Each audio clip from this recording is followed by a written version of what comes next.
औरतों पर दर्जा रखते हैं, फजीलत रखते हैं, उसकी वजह यह है कि इस्लाम ने जिम्मेदारियां सारी मर्द की लगाई हैं। बाज़ जगह पे बाज़ लोग ये बात करते हैं कि खातून का जायदाद में आधा हिस्सा रखा गया है और मर्द को पूरा हिस्सा दिया गया है। इसकी क्या वजह है? तो इसकी वजह भाई ये है कि औरत का हिस्सा इसलिए आधा रखा गया है कि उसकी जिम्मेदारी कोई नहीं।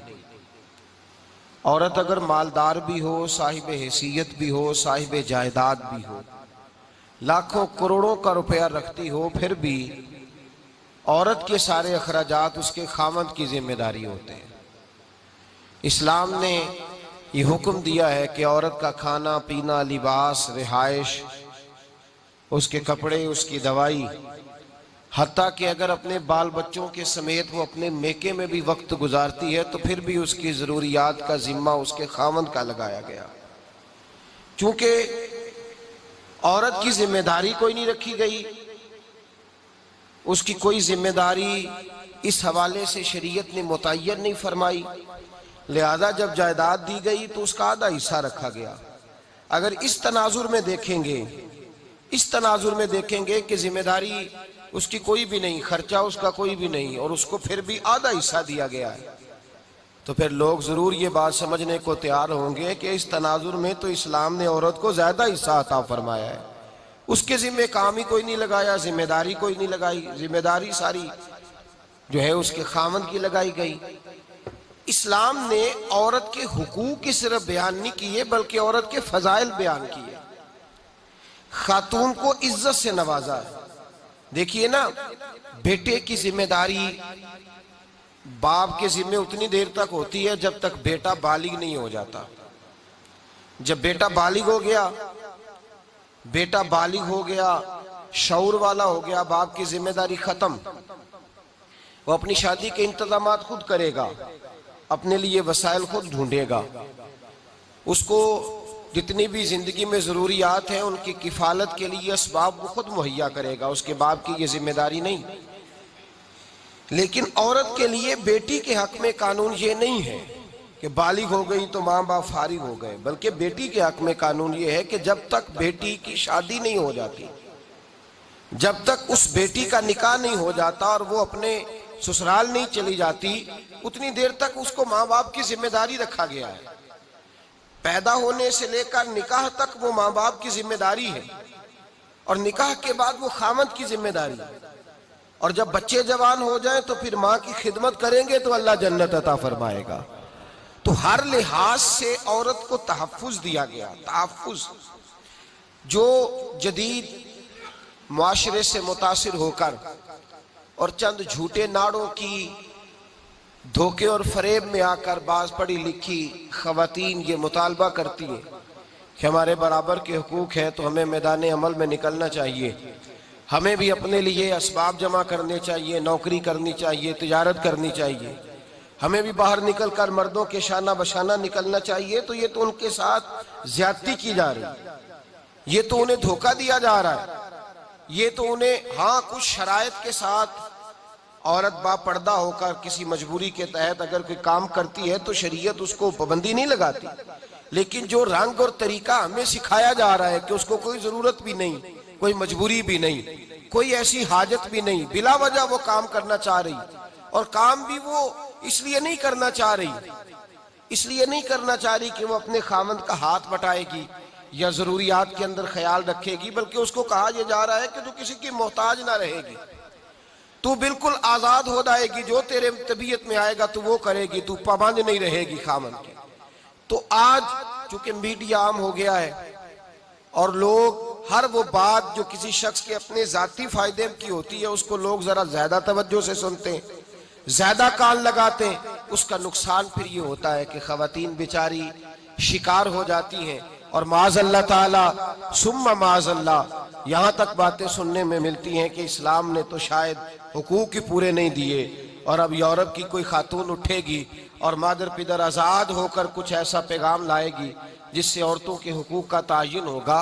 मेरे भाई, औरत के जितने हुकूक हो सकते थे जितने को हुकूक हो सकते, जितनी की उसको जरूरत थी, उससे कहीं बढ़कर मेरे रसूल ने अता फरमाए, उससे कहीं बढ़कर नबी पाक ने अता फरमाए। और एक हरफ की, एक लफ्ज की, एक नुक्ते की भी मजीद गुंजाइश नहीं रखी रसूल करीम सल्लल्लाहु अलैहि वसल्लम। देखिए ना, और फिर कितनी तेजी से हुजूर ने बदला। आज तो कहते हैं बिल असेंबली में जाएगा, वहां वो पास होगा, वहां फिर उस पर अगर एतराजात होंगे तो वो सुने जाएंगे, उसके बाद उसको लाया जाएगा थानों में, फिर उस पर अमल दरामद कराया जाएगा, कौन जीता है तेरी जुल्फ के सर होने तक। अरब के मुआशरे के अंदर बच्ची जिंदा दरगोर की जाती थी, उसका कोई हक नहीं था, कोई उसको पूछता नहीं था। मेरे नबी करीम अलैहिस्सलातु सलाम ने रंग ही बदल दिया, आते रंग ही बदल दिया, अंदाज ही बदल दिया। हुजूर ने फरमाया जिस शख्स को अल्लाह बेटी दे और फिर वो अपनी बेटी के साथ प्यार करे, फिर वो उससे अच्छा अदब सिखाए और बेटे को बेटी पर तरजीह न दे, ये न कहे कि ये बेटा है तो ज्यादा प्यारा, तरजीह न दे, बल्कि मसावी सलूक करे, बराबर का सलूक करे, अच्छा अदब सिखा के उसे रुखसत कर दे, उसका निकाह कर दे। इतनी बड़ी शान बयान की। हुजूर ने फरमाया जिस तरह मेरी 2 उंगलियां जुड़ी हुई हैं, इस तरह मेरे साथ जुड़ के जन्नत में दाखिल हो जाएगा। इतना बड़ा मकाम हुजूर ने अता फरमाया, इतना बड़ा मकाम अता फरमाया। नबी पाक हजरत आयशा सिद्दीका रदी अल्लाह ताला अन्हा फरमाती हैं, मेरे पास एक औरत आई तो मैंने उसे, उसके साथ 2 बेटियां थी उसकी, मेरे पास 3 खजूरें थी, मैंने उस बीबी को दे दी। 2 बेटियां थी। उस औरत ने क्या किया, मैं देख रही थी, माँ थी ना और बेटियों की माँ थी। उसने पहले एक एक खजूर दोनों बेटियों के मुंह में डाली और फिर जो खजूर उसके पास बच गई, मेरा ख्याल था ये खाएगी, लेकिन उस माँ ने उस खजूर के 2 टुकड़े किए और वो भी अपनी बेटियों के मुंह में डाले। हजरत आयशा सिद्दीका फरमाती है उसका अमल इतना हसीन था, उस बीबी के इस अमल के अंदर इतना हुस्न था कि मेरी आंखों में भी वो बात रह गई, दिल में भी रह गई, रूह में भी समा गई। उसके हुस्न और तासीर को मैं भुला न सकी। शाम तक वो कैफियत, वो अंदाज, वो उस औरत का तर्ज, उसका वो अंदाज मेरी तबीयत के अंदर बार बार मुझे उसकी तरफ मुतवज्जे करता रहा। शाम को महबूब तशरीफ लाए, नबी करीम सल्लल्लाहु अलैहि वसल्लम शाम को जब तशरीफ लाए तो हबीब पाक अलैहिस्सलाम को मैंने बतलाया, मैंने कहा हुजूर बीबी आई थी, उसका चेहरा बता रहा था कि भूखी है, लग रहा था कई दिनों से खाना नहीं खाया। 3 खजूरें थी ही मेरे पास 3, 2 बेटियों को दे दी, वो खा सकती थी, लेकिन या रसूल अल्लाह सल्लल्लाहु अलैहि वसल्लम उसने खाई नहीं, वो भी खजूर 2 टुकड़े करके बेटियों में बांट दी है। हजरत आयशा कहती है देर तक हुजूर मेरी बात को सुनते रहे, देर तक मेरी तरफ देखते रहे, उस तसव्वुर को, बेटी के प्यार के उस जायके देर तक महबूब महसूस करते रहे। और फिर फरमाया आयशा जो दुनिया में बेटियों की वजह से आजमाया जाएगा, जब कयामत का दिन आएगा तो रब उससे हिसाब नहीं लेगा, बेहिसाब ही जन्नत में दाखिल फरमा देगा। अल्लाह फिर उससे हिसाब नहीं लेगा जो बेटी के सबब से आजमाया जाए। यानी हुजूर ने बाप को कहा कि बेटी को मुसीबत न समझना, अगर कभी उसके मेके से झगड़े का पैगाम भी आ जाए, अगर कभी दोबारा तुझे उसकी तरफ पलट कर जाना भी पड़े। मेरे नबी पाक सल्लल्लाहु अलैहि वसल्लम से किसी सहाबी ने कहा था या रसूल अल्लाह बेहतरीन सदका कौन सा है? हुजूर बेहतरीन सदका कौन सा है? वो मेरा माल जो अल्लाह के रास्ते में खैरात करूं तो रब मुझे ज्यादा अजर अता करे, वो कौन सा है? तो मेरे नबी पाक ने फरमाया अगर तेरी बेटी वापस लौट आई, तलाक की वजह से या बेवा होकर वापस आ गई और तुझे उस लौटने वाली बेटी पर कुछ खर्च करना पड़ा, तो तेरे रसूल का वादा यह है कि अल्लाह तुझे उस रुपए पर सबसे ज्यादा अजर अता फरमाएगा, उस पैसे पर अल्लाह तुझे सबसे ज्यादा। इन्हें बोझ ना जानना, इनकी आजमाइशों पे परेशान ना होना। घर कभी बेटी का पैगाम आ जाए कि उसको फिर से ये तकलीफ हुई है, बाप समझने लगा था कि मैं तो फारिग हो गया, निकाह करके मैं फारिग हो गया, फिर अगर कभी उससे पैगाम आए तो मेरे मुस्तफा करीम ने फरमाया वो परेशान ना हो, वो दुखी ना हो, बल्कि जो बेटी की वजह से आजमाया जाएगा उससे तो हिसाब ही नहीं लिया जाएगा, अल्लाह बगैर हिसाब ही जन्नत अता फरमा देगा। इतना बड़ा मकाम, इतनी बड़ी अजमत और फजीलत अल्लाह के रसूल ने बेटियों के माँ बाप को अता फरमाई। बेटियों के माँ बाप इस चीज को समझें कि वो तो एजाज हासिल कर रहे हैं, उनको तो अल्लाह तबारक व तआला ने फजीलत दी है बेटी देकर, उनके लिए तो खुदा ने रहमत का सामान किया है। आज भी, हाँ, आज भी इस दौरे जदीद में, इस दौरे शऊर में आज भी ऐसा होता है कि जो मिठाइयां बेटों के पैदा होने पे बंटती हैं वो बेटियों के पैदा होने पे तकसीम नहीं होती। आज भी हमारे जमाने में भी जो रंग माँ बाप का बेटे की विलादत पर होता है वो बेटी की विलादत पे नहीं होता। ओ खुदा के बंदे, बेटा तो नेमत होता है, नेमत का हिसाब लिया जाएगा, और बेटी तो रहमत होती है। जब बेटी पैदा होती है तो समझ ले खुदा ने तेरी खताएं बख्श दी है, तेरे लिए रिज्क के दरवाजे भी खोल दिए हैं, रहमत के दरवाजे भी खोल दिए हैं। उसने तो तेरे ऊपर फजल किया है। यहाँ तो तुझे ज्यादा मिठाई बांटनी चाहिए, यहाँ तो तुझे ज्यादा एजाज का ख्याल करना चाहिए, और यहाँ तूने तवज्जो ही नहीं की। तो याद रखिए, बेटी को अजमत दी इस्लाम, फजीलत दी। एक पहलू बेटी को और भी याद रखना है कि जहां बेटी को फजीलत अता फरमाई वहां बेटी की जिम्मेदारी भी लगाई। जहां बेटी को फजीलत अता की वहां बेटी की, मेरे रसूल पाक अलैहिस्सलाम ने फरमाया, बेटियों घरों में ठहरी रहो, खामंद की फर्मा बरदारी करो, गोया अपने माँ बाप की इज्जत का पास और लिहाज करो। फरमाया घरों के अंदर ठहरी रहो, बाहर निकलोगी तो शैतान तुम्हें ताड़ेगा, अपने माँ बाप का ख्याल करो। अगर तुम इस हाल में दुनिया से जाओगी तो रब तुम्हें बेहिसाब ही जन्नत अता फरमाएगा। बेटी की जिम्मेदारी भी लगाई, जिम्मेदारी भी उसकी, माँ बाप की खिदमत करेगी, माँ बाप का पास और लिहाज करेगी। भाइयों, कायनात में जो बेटी सबसे ज्यादा इज्जत वाली है वो मेरे मुस्तफा की बेटियां हैं। अल्लाह ताला ने महबूब को 4 बेटियां अता फरमाई। मेरे आला हजरत फरमाते हैं, मैं इनको साहिबजादियां नहीं कहता, मैं तो इन्हें नूरजादियां कहता हूँ। नूरजादियां अता फरमाई। तेरी नस्ल पाक में है बच्चा बच्चा नूर का, तू है ने नूर तेरा सब घराना नूर। 4 नूरजादियां, सबसे छोटी हजरत फातिमा। बेटियों तवज्जो करना, आज यौमे विसाल है सैयदा फातिमा का। कायनात के सबसे अजीम घर में सबसे अजीम बेटी पैदा हुई हजरत फातिमा। 16 साल या 18 साल यकमो बेश मुस्तफा के घर में वक्त गुजारा। हजरत फातिमा ज़हरा हर उस बात की पाबंद थी जो पाबंदी नबी पाक ने अता फरमाई है। किसी जगह भी बेटियों, किसी जगह भी हजरत फातिमा ज़हरा नबी पाक से कोई मुतालबा करती नजर नहीं आती। किसी जगह कोई मुतालबा नहीं, कोई मुतालबा नहीं, किसी जगह कोई ऐसी बात नहीं जो बाप के लिए, माँ के लिए बोझ का सबब बने। देखा कि मेरे वालिदैन किस बात पे राजी। एक दफा हजरत फातिमा का एक मुतालबा आया भी किस तरह, बुखारी में, मुस्लिम में, तमाम कुतुब हदीस में हदीस है। हजरत फातिमा हाजिर हुई और खुद नहीं आई, मौला कायनात शेर खुदा अलीउल मुर्तज़ा रज़ियल्लाहु ताला अन्हु ने कहा कि फातिमा आओ, बेटी अपनी जिम्मेदारी का भी एहसास करे, अपनी जिम्मेदारी का भी एहसास करे, वो समझे कि बहसीयत बेटी मेरे फजाइल है तो मेरी कुछ जिम्मेदारी भी। हजरत फातिमा ज़हरा तशरीफ लाई हजरत अली के कहने पर। जनाब अली कहने लगे, फातिमा मुझसे देखा नहीं जाता, तू चक्की भी पीसती है, आटा भी गूंथती है, रोटियां भी पकाती है, झाड़ू भी देती है। और इमाम हसन और हुसैन के दरमियान पूरे साल का वक्फा नहीं था, 11 महीने का वक्फा था। 2 बच्चे भी तकरीबन हम उम्र हैं, इतनी ज्यादा तो मुशक्कत करती है।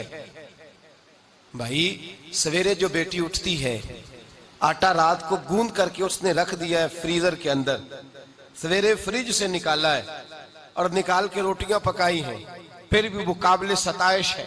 फिर भी वो ये कहती है कि बड़ा मुश्किल काम है ये, सवेरे उठना, इफ्तारी तैयारी करना और खाना पकाना, आधा घंटा पौना घंटा पहले उठना पड़ता है।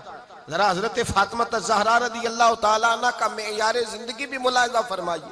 शहजादी कौनैन, सबसे बड़ी शहजादी, वो कितने बजे उठती होंगी जिस बीबी ने आटा भी खुद पीसना है, घर में झाड़ू भी देना है। और फिर औरतें कहती हैं आटा गूंद करके फौरन रोटी नहीं पकाई जाती, कुछ देर रखना पड़ता है, फिर उसको रखना है, फिर उसको तैयारी करना है, फिर हजरत मौला अली को देना है, फिर असरैन करीमैन को देना है। हजरत आयशा सिद्दीका कहती हैं मौला अली ने कहा कि फातिमा तेरी ये मुशक्कत देखी नहीं जाती, चल ना दरे रसूल पे चले, हुजूर से खादिम का सवाल कर ले, एक मुलाजिम मिल जाए जो कामकाज में तेरा हाथ बटाए। हजरत फातिमा तशरीफ लाई। भाई मेरा तो ख्याल ये है कि बेटी अगर बाप से आके मुतालबा करे तो हो सकता है बाप शहर के चौराहे में खड़ा हो जाए और कहे कोई मुझे खरीद ले और मैं बेटी की ख्वाहिश पूरी कर दूं।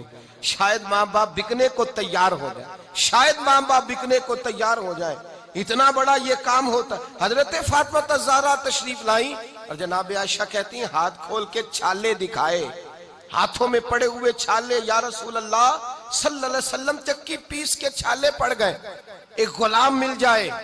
मेरे नबी पाक ने क्या फरमाया? फरमाया फातिमा जा घर जाके 33 बार सुभान अल्लाह पढ़, 33 बार अल्हम्दुलिल्लाह पढ़, 34 बार अल्लाहु अकबर पढ़, अल्लाह तुझे गुलाम आजाद करने का सवाब अता फरमाएगा।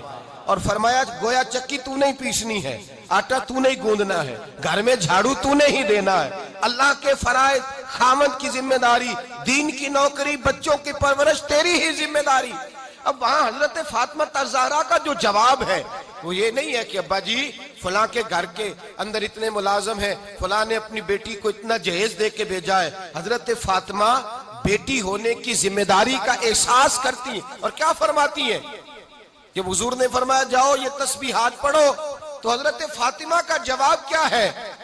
अर्ज करती हैं या रसूल अल्लाह मैं खुश हो गई हूँ, मैं खुदा से भी राजी हूँ, मोहम्मद मुस्तफा से भी राजी हूँ, मैं राजी हो गई हूँ, मुझे खैर मिल गई है, मुझे अल्लाह तबारक व तआला की तरफ से इनाम से नवाजा गया। बेटी जिम्मेदारी का भी एहसास करे, वो अफकार, नजरियात, बाप की इज्जत, उसका पास, उसका लिहाज भी करे। ये याद रखे बेटी जब तक अपने माँ बाप के अफकार का, इज्जत का, अकवाल का ख्याल रखेगी और उनकी पहुंच के मुताबिक चलेगी, गोया उसने जिम्मेदारी का एहसास। और बेटी खिदमत करने की कोशिश करे, बिलखुसूस अपनी वालिदा के हवाले से, बिलखुसूस वालिद के हवाले से वो एक एहसास पैदा करे। उसे जितना भी मौका मुयस्सर आए, जितनी भी उसे अल्लाह तबारक व तआला तौफीक दे, वो अपने माँ बाप की खिदमत करे। हजरत अस्मा बिनते अबी बकर सिद्दीक रदी अल्लाह तआला अन्हा जनाब सिद्दीक अकबर की साहिबजादी हैं। वो फरमाती हैं मेरी वालिदा मुशरिका थी, कलमा नहीं पढ़ती थी, मुझे मिलना चाहती थी, लेकिन मेरे लिए जिम्मेदारी ये थी कि पहले रसूल पाक से पूछूं, मेरे नबी पाक सल्लल्लाहु अलैहि वसल्लम इजाजत देंगे तो मुलाकात करूंगा। फरमाती है मुशरिका माँ थी पर मैं बेटी थी। मेरे नबी पाक अलैहिस्सलाम ने ये एहसास दिया कि बेटियां अपने माँ बाप से जुड़ी रहेंगी। मैंने अर्ज की हुजूर मेरी अम्मा मुशरिका है, कलिमा तौहीद नहीं पढ़ती, आपको नहीं मानती, अल्लाह तबारक व तआला की तौहीद का माज़ अल्लाह इकरार नहीं करती, मुझसे मिलना चाहती है, मेरी जिम्मेदारी क्या है? रसूल पाक अलैहिस्सलाम ने फरमाया खुदा को और मुझे माज़ अल्लाह नहीं मानती तो अल्लाह रसूल पूछ लेंगे तेरी तो माँ है ना, तेरी तो माँ है ना, तेरी तो माँ है, तू उसने सलूक कर। तो भाई बेटी के लिए पैगाम मोहब्बत दिया नबी पाक ने कि बेटी इस जिम्मेदारी का एहसास करे कि अपने माँ बाप का ख्याल करे। दूसरा दर्जा शरीयत इस्लामिया के अंदर इस्लाम ने दिया है और वो दिया है इस्लाम ने बीवी का दर्जा। मेरे रसूल करीम अलैहिस्सलातु सलाम ने औरत के बारे में खामद को जो नसीहत फरमाई वो इनफिरादी है, वो मुनफरद है। नबी पाक अलैहिस्सलातु सलाम ने औरत का उज़्र बयान किया। लोग इस पहलू को समझते नहीं कि इन लफ्जों का हुस्न कितना है। आप किसी शख्स के बारे में जाके जब सिफारिश करते हैं ना कि यार इसके अंदर मजबूरी है, ये जानबूझ के नहीं कर रहा, जरा इस नुक्ते को समझिएगा। बात चीजों को तोड़ मरोड़ के बयान किया जाता है और उसको लोग नक्श के हवाले से बयान करते हैं, कहते हैं देखो फलां की ये खामी बयान की गई। लेकिन अगर पस मंजर को समझा जाए, बात को उसके असल उसलूब के साथ लिया जाए, मामला कुछ और निकलता है। जब आप किसी शख्स के बारे में जाके किसी को बताते हैं ना ये मजबूर है, ये जानबूझ के नहीं कर रहा, इस बेचारे वो फलां बीमारी है, फलां तकलीफ का शिकार है, तो गोया आप उस शख्स की सिफारिश कर रहे होते हैं। मेरे नबी रहमत सैयद आलम सल्लल्लाहु अलैहि वसल्लम ने औरत की सिफारिश की है। नबी पाक ने औरत की सिफारिश की है खामद के सामने।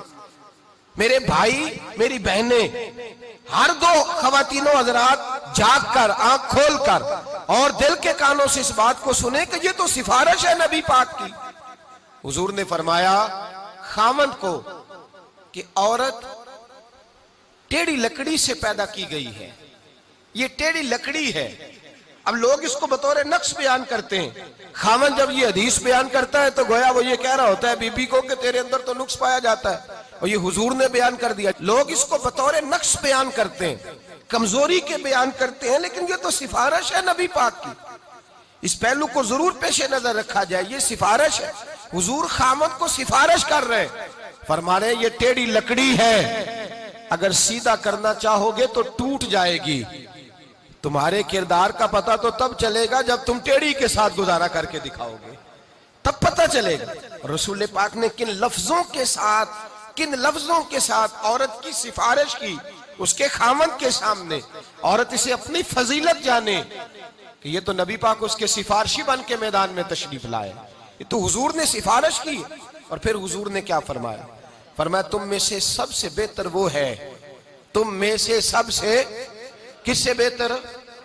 बोल के बताइए, किससे बेहतर?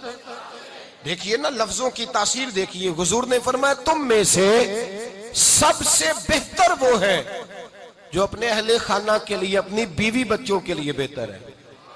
खैरुकुम खैरुकुम ले अहलिही, तुम में सबसे बेहतर वो है जो अपने घर वालों के लिए। और फरमाया वाना खैरुकुम अहली, और मेरे घर जाके पता कर लो मेरी 11 अज़वाज हैं, मैं तुम सबसे बढ़कर अपने घर वालों का ख्याल रखने वाला हूं, तुम सबसे बढ़कर। ये फजीलत दी नबी पाक ने। औरत अपनी मजबूरी के लिहाज से, नाकिसुल अक्ल होने के लिहाज से कमजोर होती है। अल्लाह के हबीब अलैहिस्सलाम ने उसकी फजीलत बयान कर दी, सिफारिश कर दी, उसके फजाइल बयान की, और साथ सारी जिम्मेदारियां खामद के जिम्मे लगा दी। नान और नफका, रिहाइश, कपड़ा, खुराक, बीमारी में ख्याल रखना, हर चीज का जिम्मा खामद का लगा दिया। औरत की जिम्मेदारियां बड़ी कम रखी गई। अब इतनी फजीलतें औरत को देख के तो कुछ जिम्मेदारियां भी लगाई गई। अब हम पता क्या करते हैं, जब ऐसी कोई बात सुनते हैं तो जाके डायरेक्ट बीवी को बताते हैं। हम उसको कहते हैं तेरी बड़ी ड्यूटियां हैं, आज ही सुन के आया। हालांकि ये पैगाम जो यहाँ बीवी के हक में दिया जाता है ये तो बेटी को समझाने वाला है। अगर खामन के हक पर अगर चाहते हैं माँ बाप के, दोनों के माँ बाप के, इनका घर हसीन हो जाए तो पता किस तरह हसीन होगा? वो हसीन इस तरह होगा कि खामन के हक में जब बच्ची को कायल करना हो ना, खामन के हक में, तो वो बच्ची के माँ बाप की जिम्मेदारी है कि उसके खामन के हक में उसे कायल करे।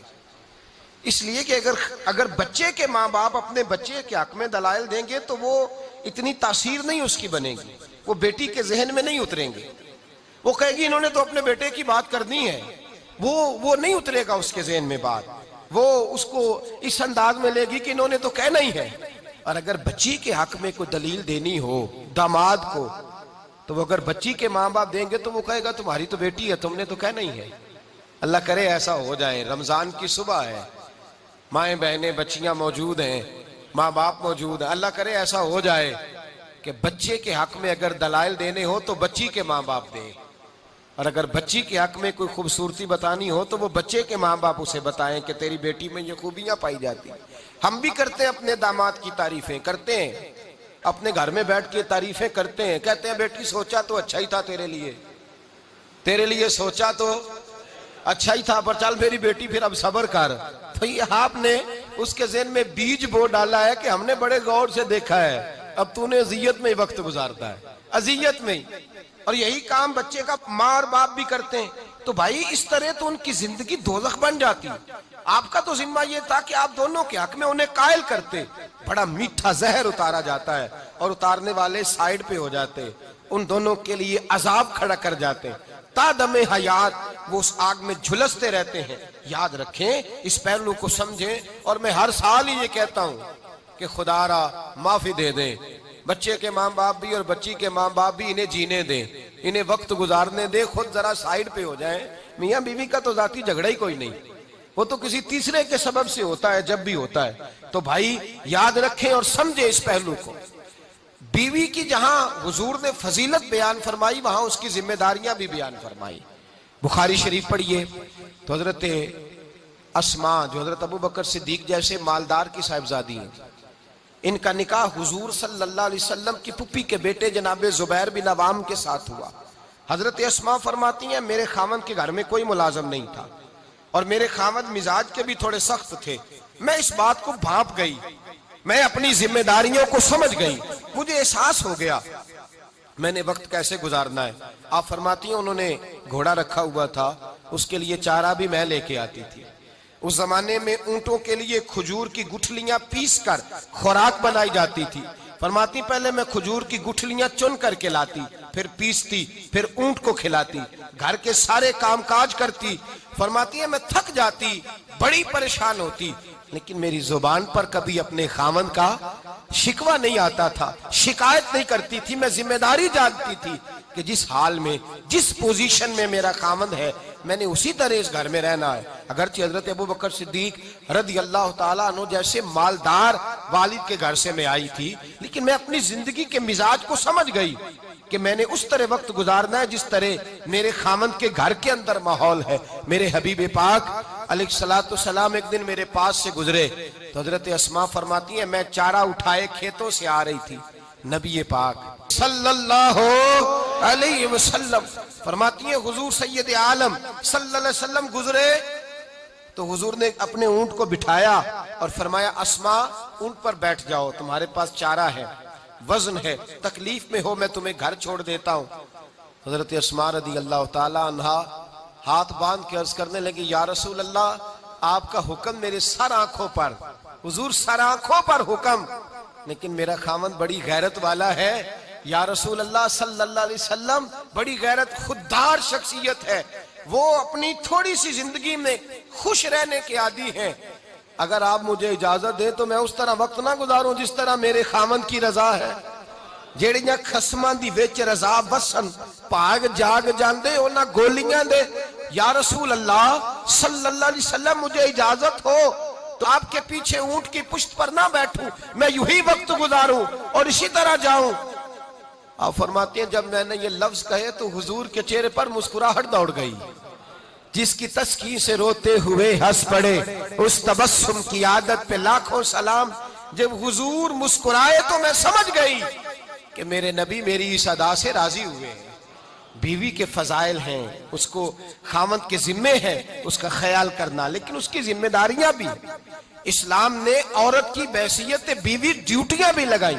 हजरत उमर बिन अब्दुल अजीज रहमतुल्लाह अलैह बहुत बड़ा नाम है, 5वें खलीफा राशिद तक लोगों ने आपको कहा। आपकी जो बीवी थी वो बादशाह की बेटी थी। हजरत उमर बिन अब्दुल अजीज जब खलीफा बने तो अपनी जौजा से कहने लगे मैं दौलत को, माल को, असबाब को पसंद नहीं करता, मैं मुनासिब नहीं समझता कि जायदादें रहें, तेरे पास बहुत सारे जेवरात हैं जो तू लेके आई है, तेरे पास दो रास्ते हैं, या तो तुझे बाप के घर में रहना पड़ेगा या तुझे इस तरह वक्त गुजारना पड़ेगा जिस तरह उमर बिन अब्दुल अजीज वक्त गुजारता है।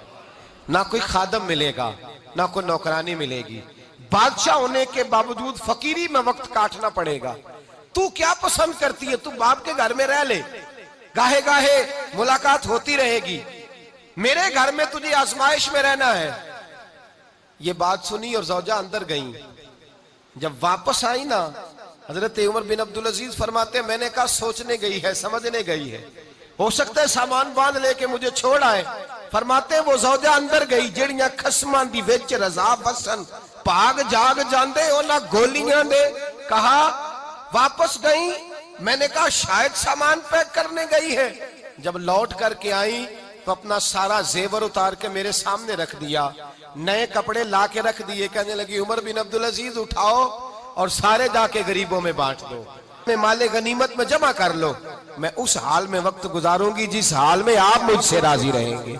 जिम्मेदारी लगाई औरत की, वो एहसास करे, समझे, भेजा शिकवे, भेजा शिकायत, बल्कि बाज़-औक़ात बहुत सारे खामद नाजायज माल इसलिए इकट्ठा करते हैं कि घर के अंदर अज़वाज के मुतालबात, उनकी गुफ्तगू, उनका लबो लहजा इस कदर सख्त और तुर्श होता है कि मजबूर कर दिया जाता है। माए बहनें इस बात का ख्याल करें।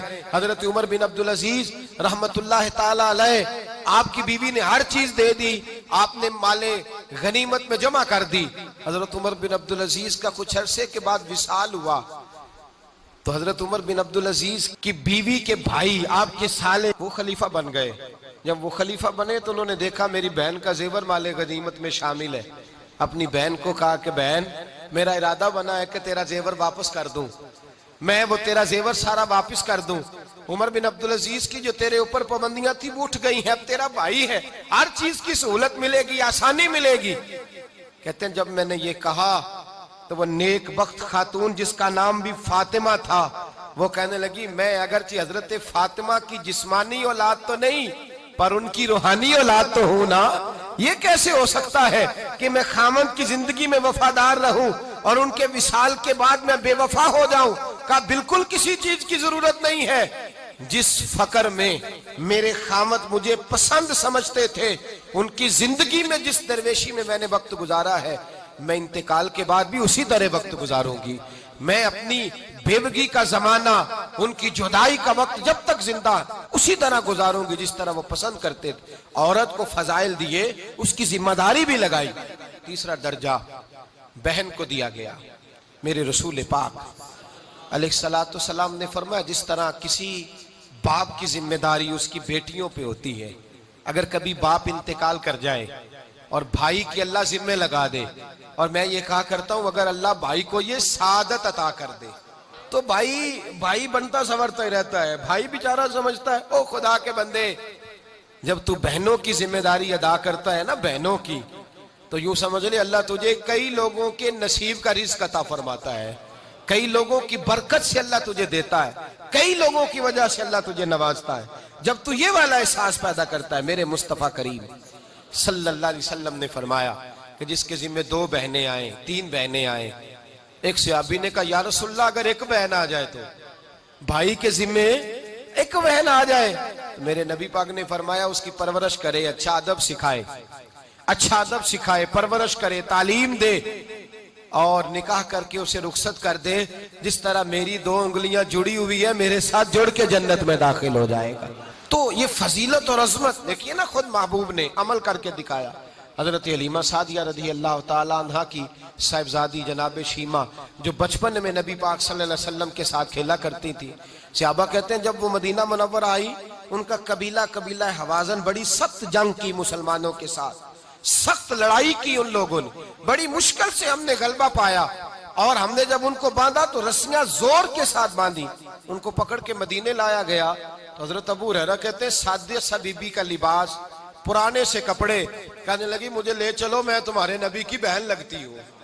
अब फरमाते हैं हमने कहा कैसी बातें करती है, जब हुजूर के सामने खड़ा किया गया ना, फरमाते हैं नबी पाक मिंबर से इतनी तेजी के साथ उठे कि हुजूर की चादर मिंबर पे रह गई, और नबी पाक सल्लल्लाहु अलैहि वसल्लम घर ले गए, और हुजूर सैयद आलम बुलंद आवाज से पुकारते फातिमा को बुलाओ मेरी बहन आई है, आयशा को जल्दी आए, मैमूना, हफ्सा, उम्मे सलमा, सौदा सब इकट्ठी हो जाए, मेरी हमशीरा आई है। फिर नबी पाक अलैहिस्सलाम ने बहुत सा सामान तोहफे के तौर पर दिया, और फिर हुजूर ने क्या खूबसूरत लफ्ज इरशाद फरमाए, वो मदीना जहां जाने को फरिश्ते भी तरसते हैं, मेरे हबीब ने फरमाया मेरी बहन तू यहां आई है, अगर तू पसंद करे तो मैं मदीने में तेरे लिए मकान ना बना दूं, यहीं रिहायश ना करा दूं तेरी।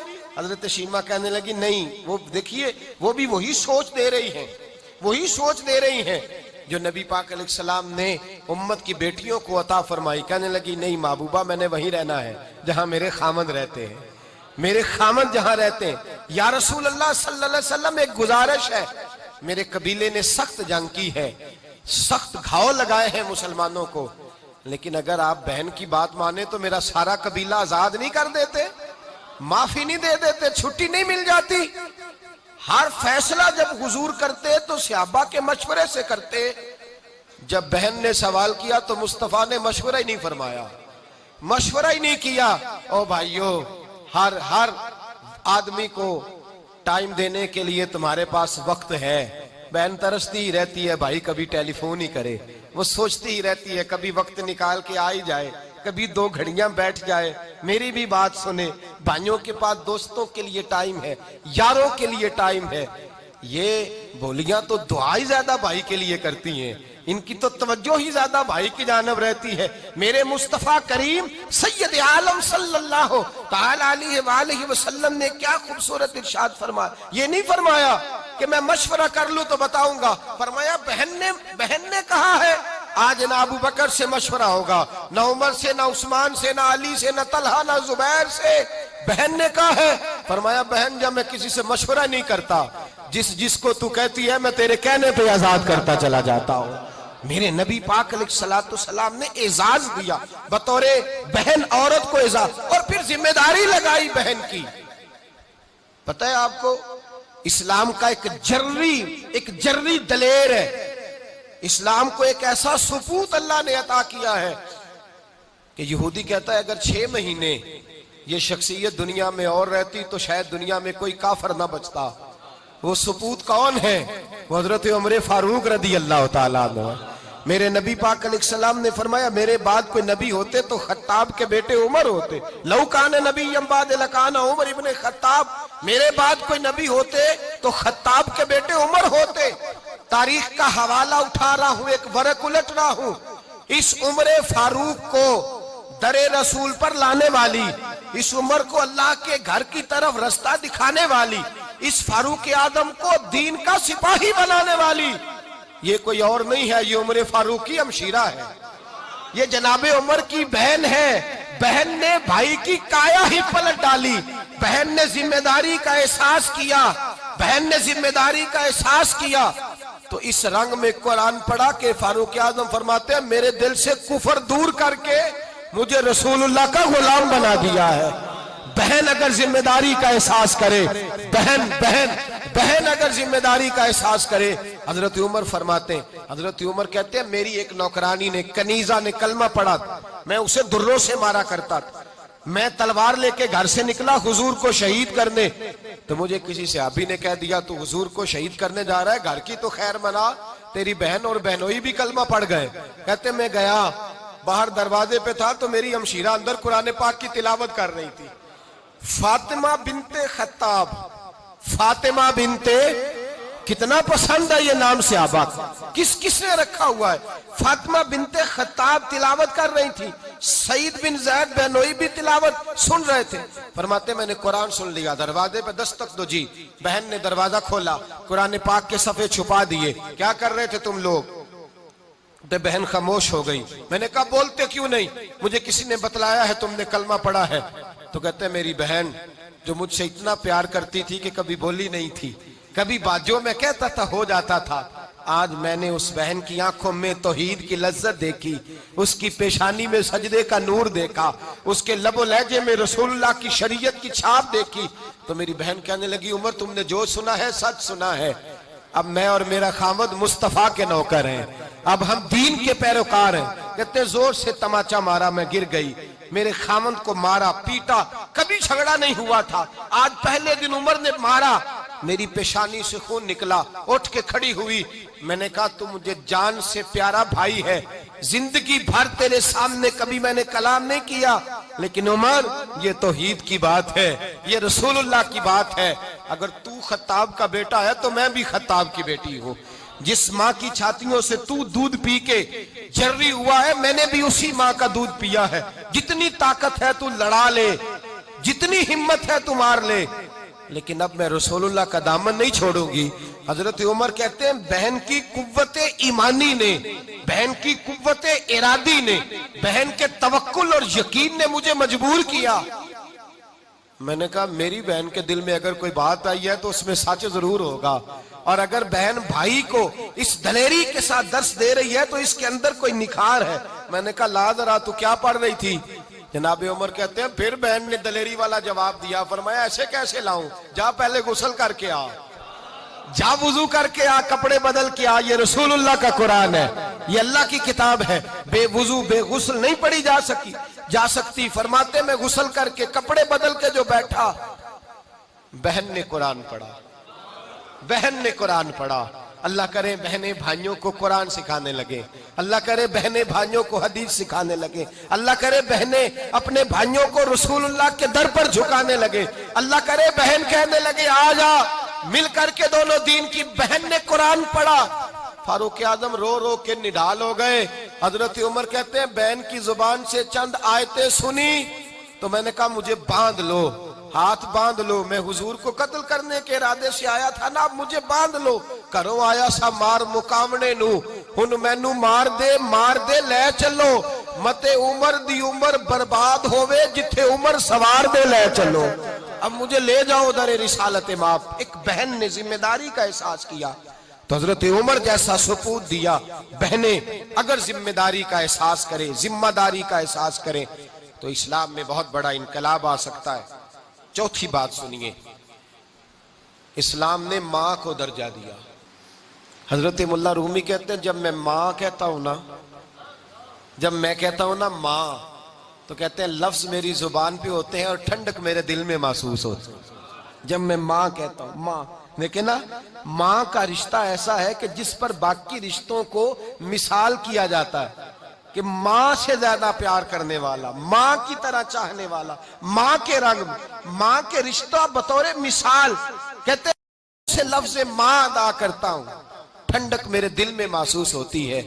मेरे मुस्तफा से बेटे ने पूछा था, मां को जो दर्जा मेरे नबी ने अता किया है, इस्लाम में जो मकाम मां है, बेटे ने कहा या रसूल अल्लाह सल्लल्लाहु अलैहि वसल्लम मेरे सलूक का सबसे ज्यादा मुस्तहिक कौन है? हुजूर नेकी करना चाहूं तो किससे करूं? तो नबी पाक ने फरमाया सबसे ज्यादा सलूक का इस्तेहकाक तेरी मां का है। कहा हुजूर दूसरे नंबर पर? फरमाया तेरी मां। हुजूर तीसरे नंबर पर? फरमाया तेरी मां। हुजूर चौथे नंबर पर? फरमाया अब तेरा बाप है। उलमा ने लिखा हुक्म मानना हो तो पहले बाप का माने, खिदमत करनी हो तो पहले अम्मा की करे। हुक्म मानना हो तो पहले अब्बा जी का, खिदमत करनी हो तो पहले। और मेरे मुस्तफा करीम ने फरमाया जन्नती 7 आसमानों के ऊपर, सिदरतुल मुंतहा से ऊपर, जन्नती बहुत ऊपर। हुजूर फिर क्या हुआ? फरमाया मैंने वहां से खींची है और माँ के कदमों के नीचे ला के रख दी है।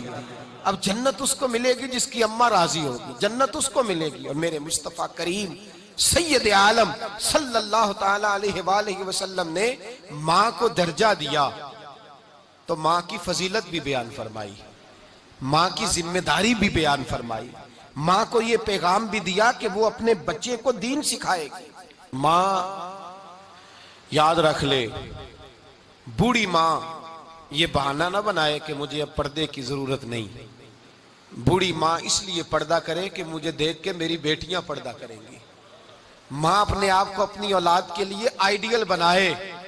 अगर गौसे आजम की माँ कहती है सच बोलो, तो गौसे आजम सच की बरकत से कई दर्जन डाकुओं को तौबा करा देते हैं। अगर हजरत जनाब सैयदना ख्वाजा कुतुबुद्दीन बख्तियार काकी की अम्मा 15 सिपारों की हाफज है तो 4 साल की उम्र में मदरसा जाते हैं तो 15 सिपारे कुरान पाक सुना देते हैं। अगर माँ ख्वाजा निजामुद्दीन महबूब इलाही की है तो फिर भाई माँ इनकलाब बर्पा कर देती है और ख्वाजा साहब को कहती है बेटा याद रखना हर शय भूल जाए, अल्लाह का जिक्र तेरी जुबान से हटना नहीं चाहिए। तो वो कहते हैं हर चीज मिट जाती थी, खुदा का जिक्र जारी रहता था। इमाम मालिक की अम्मा ने इमामा बांधा इमाम साहब के सर पे। आज तो अम्मा बेटे को जब भी दर्स देती है वो उसे स्कूल का दर्स देती है, कॉलेज और यूनिवर्सिटी का, माल कमाने का, डॉक्टर इंजीनियर बनने का दर्स देती। इमाम मालिक फरमाते मेरी अम्मा ने जब दर्स दिया तो मुझे रसूलुल्लाह की गुलामी का दर्स दिया। कहने लगे जाओ इमाम रबिया के पास जाके दर्स सीखो, हदीस सीखो, इमाम रबिया के पास जाके पढ़ो। फरमाते मेरी अम्मा ने खुद मेरे सर पे इमामा बांधा और कहने लगी बेटा रबिया की नौकरी कर और इल्म उनसे बाद में सीखना, पहले उनसे उनका तर्ज जिंदगी सीख, आदाब जिंदगी सीख, उनके पास पढ़ी हुई किताब तूने बाद में पढ़नी है। रबिया अल्लाह का बंदा है, उस बंदे की तिलावत तूने पहले करनी है, उसको सीख जाके पढ़। मां जब मैदान अमल में निकलती, मां हजरत अस्मा बिनते अबी बकर सिद्दीक, ये वालदा है हजरत अब्दुल्ला बिन जुबैर की। हजरत अब्दुल्ला बिन जुबैर वो शहजादे मदीने में जब नबी पाक सल्लल्लाहु अलैहि वसल्लम सहाबा समेत तशरीफ लाए तो जिस औरत के, मुसलमान औरत के घर में भी बच्चा पैदा होता तो बेटी की विलादत होती। यहूदियों ने ये बात मशहूर कर दी कि हमने जादू कर दिया है, मुसलमानों के यहाँ बेटा पैदा नहीं होगा। सबसे पहले बेटे हजरत अब्दुल्ला बिन जुबैर पैदा हुए। हजरत अबू बकर सिद्दीक के नवासे थे। जनाब सिद्दीक अकबर ने बेटे को पकड़ा, पहले दिन का बच्चा, और मदीने की गलियों में घूमना शुरू कर दिया।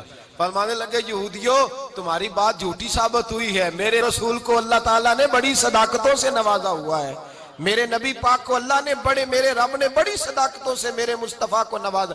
देखो अल्लाह ने बेटा दिया है। उस बेटे को सबसे पहले गुड्डी मेरे नबी पाक ने अता फरमाई। यजीद लाइन के बाद अब्दुल मलिक बिन मरवान और हज्जाज बिन यूसुफ की फौजों के खिलाफ जो नौजवान, जो बुजुर्ग डट गए वो अब्दुल्ला बिन जुबैर थे। 73 साल का बुजुर्ग डट गया। कितनी उम्र? 73 साल की उम्र में डट गए। हजरत अस्मा जिंदा थी, 90 साल से ज्यादा उम्र थी, आंखों से नाबीना थी। हजरत अब्दुल्ला बिन जुबैर रदी अल्लाह ताला अन्हो, हज्जाज बिन यूसुफ की फौजें लाखों में मुकाबले में आई, और जब आपके जितने भी साथी थे कुछ शहीद हो गए, कुछ मजबूर हो गए सुलह करने पर, हजरत अब्दुल्ला बिन जुबैर अकेले अम्मा के पास आए। आज अम्मा बेटा दीन के लिए देती हुई डरती है। वो कहती है अल्लाह जाने मदरसा जाएगा तो क्या होगा, नमाज पढ़ेगा तो क्या होगा, दीन की तरफ रगबत करेगा तो क्या होगा। हजरत अब्दुल्ला बिन जुबैर अपनी अम्मा से मशवरा लेने गए। कहने लगे, अम्मा मेरे बहुत सारे साथी शहीद हो गए, बहुत सारे लोग सुलह पे मजबूर हो गए, अब मेरे पास 3 रास्ते हैं, या तो मैं इनके खिलाफ डटा रहूं, लड़ूं और शहीद हो जाऊं, या मैं सुलह कर लूं, या भागकर जान बचाऊं। तू मेरी बूढ़ी अम्मा है, तेरे बुढ़ापे का बड़ा ख्याल है, अम्मा मुझे बताओ मैं क्या करूं। जागिएगा, सुनिएगा, शऊर में जगह दीजिएगा। 90 साल की बूढ़ी अम्मा कहने लगी, अब्दुल्ला तू ये बता कि तू हक पे है कि नहीं हक पे, तू ना हक लड़ रहा है कि हक पे लड़ रहा है। तो हजरत अब्दुल्ला बिन जुबैर कहने लगे, अम्मा मुझे कसम है रसूलुल्लाह की जुल्फों की, मैं हक पे हूँ, मैं हक पे लड़ रहा हूँ। तो अम्मा कहने लगी, बेटा सारी दुनिया भी तेरा साथ छोड़ जाए, हक तो तेरे साथ है ना, हक तो तेरे साथ है। और फरमाया जिसके साथ हक होता है उसके साथ रब होता है, अल्लाह तो तेरे साथ है ना, जा जाके शहीद हो जा। फरमाया बेटा याद रख, भागने वाले बुज़दिल होते हैं और सुलह करने वाले जालिम के हिमायती होते हैं, और मैदान में डट जाने वाले अल्लाह के शेर होते हैं, जा डट जा। तो हजरत अब्दुल्ला बिन जुबैर कहने लगे, अम्मा फिर रोना ना, ये हज्जाज बिन यूसुफ बड़ा जालिम है, मुझे कत्ल करेगा तो मेरी आंखें काट डालेगा, मेरे नाक काट डालेगा, वजूद के हिस्से बखरे कर देगा, अम्मा रोना नहीं। अम्मा कहने लगी, बेटा मैंने अबू बकर सिद्दीक के घर में परवरिश पाई है, मैं गारे सौर में मुस्तफा को रोटियां पहुंचाया करती थी, मैंने हजरत आयशा सिद्दीका मेरी बहन है, मैं रसूलुल्लाह सल्लल्लाहु अलैहि वसल्लम के मदीने में पली बड़ी हूं, मैं तुझे वक्फ किया हुआ है दीन के लिए। फरमाया बेटा जा, अगर तू कट भी गया, तेरी खलड़ी उतर भी गई, तो बकरी को सिर्फ ज़िबा होते वक्त तकलीफ हुआ करती है, खलड़ी उतरते वक्त तकलीफ नहीं होती, जा तू मैदान में निकल। हजरत अब्दुल्ला बिन जुबैर रदी अल्लाह ताला अन्हु फरमाते हैं, मैं मैदान में निकला और माँ की दुआ लेके निकला, हज्जाज की हजारों फौज मेरे मुकाबले में थी।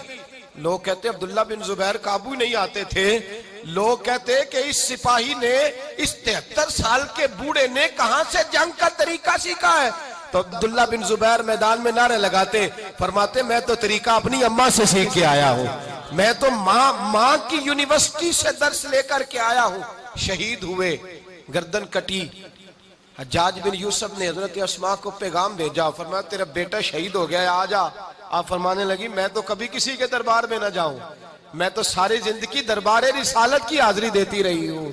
हज्जाज खुद चल के आया, कहने लगा तुझे पता चला है तेरा बेटा, उसकी लाश लटकी हुई है मक्के के चौक में, पता है। तो हजरत अस्मा का, आज तो औरतें वावेला करती हैं, मातम करती हैं, सीना को भी करती हैं, बेसब्री का मुजाहरा करती हैं, माँ का निसाब जो शरीयत ने मुतय्यन फरमाया। तो हजरत अस्मा रदी अल्लाह ताला अन्हा कहने लगी, हज्जाज मेरा बेटा लटका हुआ है, कहीं किसी जालिम के आगे झुका तो नहीं ना, लटका है झुका तो नहीं ना। और फरमाया शुक्र है अल्लाह का कि लटक गया है पर तेरे आगे झुका नहीं। फरमाया वो मेरा लखते जिगर था, कट सकता था, झुक नहीं सकता था। हजरत जनाब सैयदना अब्दुल्ला बिन जुबैर रज़ी अल्लाह ताला अन्हु की लाजवाल कुर्बानी एक माँ हजरत उमर फारूक के जमाने में भी आई। जंगे कादसिया का मौका, 4 बेटे, माँ का नाम हजरत खुनसा है रदी अल्लाह ताला अन्हा, 4 बेटे लेके आई और जनाब उमर से कहने लगी मेरे पास है ही 4, अगर 400 होते तो मैं सारे रसूलुल्लाह के दीन के लिए दे देती, 400 भी होते, 4000 भी होते तो दे देती। और फिर बच्चों की तरफ देखा, माँ आज बच्चे को मस्जिद भेजते हुए डरती है, माँ आज उसे दीन का आलिम बनाते हुए डरती है, माँ दीन का मुजाहिद बनाते हुए डरती है। याद रखो, उन्हीं माओं का नाम दुनिया में बाकी रहा है जिन्होंने अपने बच्चे रसूलुल्लाह के दीन के लिए पेश कर दिए थे। वो माएँ जिंदा है और कयामत तक जिंदा रहेगी जिन्होंने औलादे दीन के लिए पेश कर दी। हजरत खुनसा 4 बच्चे लेके आई, नाबे उमर से कहा ये मेरे लख्ते जिगर है, 4 है, 4000 4 लाख भी होते तो मैं दे देती। और फिर बच्चों की तरफ नजर डाली और कहने लगी बेटो मैंने तुम्हारे बाप से बददियानती नहीं की, तुम एक ही बाप की औलाद हो और मैंने तुम्हें हराम का लुकमा नहीं खाने दिया, रिज़्क़े हलाल खिलाया है और मैंने तुम्हें कुरान की लोरियां दे दे के जवान किया है। याद रखना, अगर तीर खाना भी हुआ तो सीने पे खाना, पुश्त पे ना खाना। अगर तीर खाना हुआ, जख्म लेना हुआ तो डट के सीने पे खाना। इसलिए कि मैं उम्मत की माओं को दर्श देना चाहती हूँ कि बेटा उसी का काम आता है जिसका बेटा रसूलुल्लाह के दीन के काम आ जाता है। वही माँ अमर होती है जिसकी औलाद मुस्तफा के दीन की ड्यूटी करती है। का सीने पे मार खाना। 4 बेटे शहीद हो गए, 4 बेटे। हजरत उमर फारूक फरमाया करते थे मैं अगर जिंदगी में किसी से मुतासर हुआ तो इस माँ से मुतासर हुआ हूं। माएँ रोया करती हैं, 4 जनाजे पड़े हैं, माँ टूटी नहीं बल्कि तपती हुई रेत में सर सजदे में रख के कहने लगी अल्लाह मैं कितनी खुशबख्त हूं कि तूने मेरी सारी दौलत ही कबूल फरमा ली है, मैं कितनी खुश नसीब हूं कि मेरा सारा सरमाया ही काम आ गया। औरत बहसीयत बेटी फजीलत रखती है पर अपनी जिम्मेदारी का एहसास करे। औरत बहसीयत बीवी इज्जत अजमत शफकत रखती है पर अपनी जिम्मेदारी का एहसास करे। औरत बहसीयत बहन